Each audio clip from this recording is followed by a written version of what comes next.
Hi Pisces! This is Pisces Hub. Welcome to my channel. So for today's video, gagawa tayo ng reading for Pisces gamit ang ating old style Lenormand Oracle cards. Okay, so alamin natin kung ano yung magiging gabay, advice, mensahe, o mga posibleng mangyari for Pisces gamit ang ating Oracle cards sa araw na ito. Okay?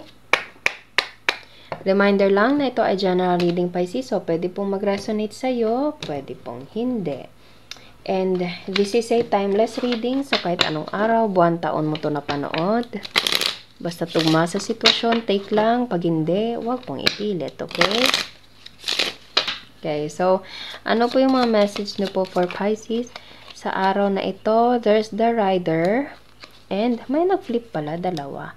Okay, so there's the Rider and Lady. So, it's either there is someone na feminine energy Pisces na darating. Pwede meron itong gusto sa'yo kasi meron tayo ditong Rider and meron siyang, ilan ba to? 2, 4, 6, 8, 7 hearts. Okay, so 7 of hearts. So, it's either siya yung may dala itong si the lady right here, siya to.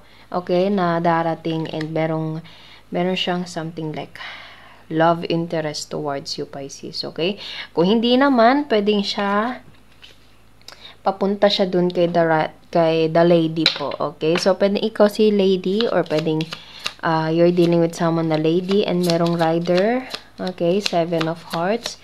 So, obviously, there's a love right here. Okay? And, nakikita niyo yan, Pisces. So, lovebirds. Ayan. Nakikita niyo yan. Ang sweet. And para silang naghahalikan na bird. Okay? And there's a yellow flower right here. So, it's something like parang soulmate. Okay? 2 lovebirds. Wow. So, there is someone na magta-travel, Pisces, towards you. Or ikaw yung magta-travel towards this beautiful lady right here. And there's the key. Merong susi. Merong bubuksan. Okay. So, it's either merong offer or something like magbubukas. Ano pa? And there's the lady. So, pwedeng same gender yung relationship na nandito kasi dalawa yung lady right here. So, pwedeng something like dalawang, para siyang LGBT or same gender relationship, okay? Na it's something like soulmate and at the same time, parang merong offer or something like parang merong long-term commitment or merong mabubuksan using this key right here, okay? So, it's something like parang merong magandang chapter na magbubukas, Pisces. Okay? So, pwedeng dalawa yung feminine energy right here. Or kung hindi naman, pwedeng ikaw to, parang coming from this lady right here, papunta ka sa lady na nandito. Nakikita nyo yan.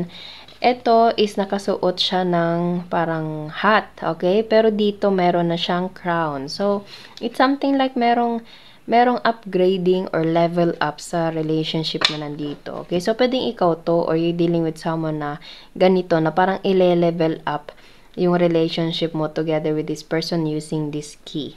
Okay? So, take nyo lang kung saan po mag-resonate, Pisces.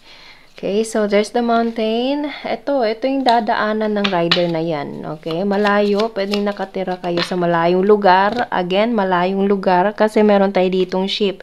So, pwedeng kailangang medyo malayo talaga to, Pisces. Okay? Nasa ibang bansa siguro to. Nasa ibang lugar. Nasa ibang syudad.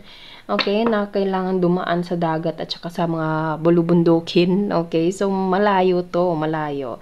Okay? So, it's either ikaw yung pupunta sa feminine na energy or siya yung pupunta sa'yo. Okay? So, there's the traveling right here and dog. There's a loyalty. Loyalty. Something like parang protection, protective, and at the same time, loyalty. Aww. That's so cute. Totoo siya. Totoo ka, Pisces, sa kanya. Mahal niyo yung isa't isa. Okay? And there's something like upgrade or level up sa relationship na nandito and you are getting ready to to lay some eggs. Okay? Kasi nandito, ayan o, napapansin nyo Pisces, yung bird na nandito, wala pa silang nest. Okay? Nasa, ano pa lang sila, nasa sanga. Okay? And they're so sweet. And again, there is a stork. And meron na siyang nest dito na para pang meron pang itlog na dito. Oh, so, there is a level up to this relationship right here. Pwedeng meron itong connection sa, pwedeng ito yung pintuan, or, well, for sure, medyo may mga parang mature or adult naman siguro yung mga nanonood ngayon. Pero mostly, I hope yung mga nanonood is nagigets nyo yung point ko. This is the key, and ito yung ginagawa ng mga taong nagmamahalan po. Pwedeng ganon. Okay? Nasa sa inyo na yun kung paano nyo yun i-explain sa sarili nyo, Pisces. Okay? Hindi ko pwedeng sabihin yung diretso yung dito. Okay? Pero yung key na ito, after this bird and key, merong itlog. And merong pugad na kumbaga magagawa. Okay? So, there's a level up, long-term commitment, long-term relationship to this. And pwedeng nanggaling or pupunta ka sa malayong lugar. Kaya malayo. Kasi dadaan ng dagat, tas may mountain pa. Tapos itong si Rider is ito yung dadaanan niya. Okay? And there's a book. There's a new chapter. Yes! There's a new chapter na kumbaga, pwedeng merong level up. Sinabi ko kanina, Pisces, parang there is someone na mag-step forward para mangyari ito lahat. Itong sitwasyon na nandito. Okay? And there's a new chapter after the past chapter, next page na, and ito na. Ganyan. Okay? So, ang ganda actually. Maganda. Sobrang sweet ng reading natin ngayon dito. Na merong dalawang tao na nagmamahalan. Okay? Pwedeng same gender. Itong reading natin ngayon, or hindi naman parehong itong dalawang lady na nandito is pwedeng iisang tao lang din to sila. It's either ikaw yan or you're dealing with someone na ganyan. From hat na wear niya na papunta dito sa crown na. Okay? So, there's an upgrade or level up sa relationship na ito. Okay? So, ang sweet. Ang ganda. Okay? So, kuha tayo ng mga initials, random words, kung sino or ano po yung mga konektado for Pisces sa araw na ito.